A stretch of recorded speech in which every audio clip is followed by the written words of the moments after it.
Il était une fois, dans un village coloré, une petite fille nommée Amina. Chaque matin, elle se réveillait en entendant le doux murmure de la rivière qui serpentait près de chez elle. Pour Amina, la rivière était un trésor. Elle était pleine de poissons, de fleurs, et elle donnait vie à tout le village. Mais un jour, alors qu'elle jouait près de l'eau, elle remarqua quelque chose d'inquiétant. La rivière commençait à s'assécher, ses rives se dénudant et son chant se tarissant. « Que se passe-t-il » s'inquiéta Amina, les yeux écarquillés. Elle courut chez son grand-père Kofi, le sage du village, un homme au visage ridé mais au cœur tendre. « Grand-père, la rivière s'épuise. Que devons-nous faire » demanda-t-elle, les larmes aux yeux. Grand-père Kofi, avec une voix douce mais ferme, répondit « Mon enfant, la rivière a besoin de nous. Une vieille légende raconte qu'un sorcier avide, Kofi le malin, veut s'emparer de l'eau pour contrôler notre village. Nous devons l'arrêter avant qu'il ne soit trop tard. » Amina, pleine de courage, savait qu'elle devait agir. C'est alors qu'une voix familière, douce comme le chant des oiseaux, s'éleva des roseaux. C'était Ngoya, la grenouille magique. « Amina, je t'aiderai. Suis-moi, et nous découvrirons la vérité. » Ensemble, elles s'aventurèrent le long de la rivière, traversant des endroits mystérieux.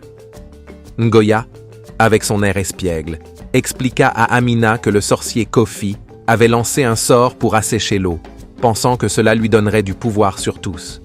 « Nous devons rassembler les villageois et protéger notre trésor !» s'écria Amina, le cœur battant d'espoir. De retour au village, Amina se tenait debout sous le grand baobab, entourée par les habitants, le regard déterminé. « Amis, la rivière est en danger.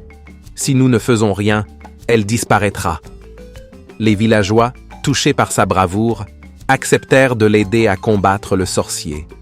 La nuit suivante, armés de lanternes et de chants, ils se dirigèrent vers la cachette du sorcier.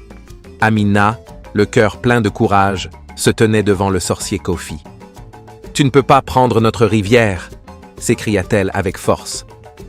Le sorcier, surpris par la bravoure de la petite fille, leva sa baguette pour lancer son sort.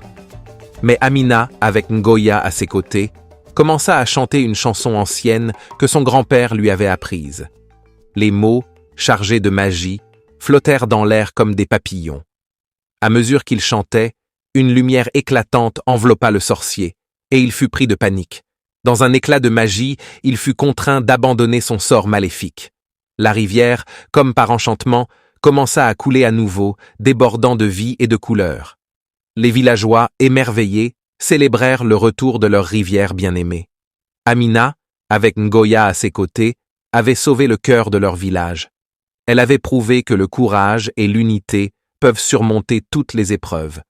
Et ainsi, la rivière continua de murmurer ses histoires, nourrissant la terre et unissant les cœurs de tous ceux qui croyaient en la magie de la nature.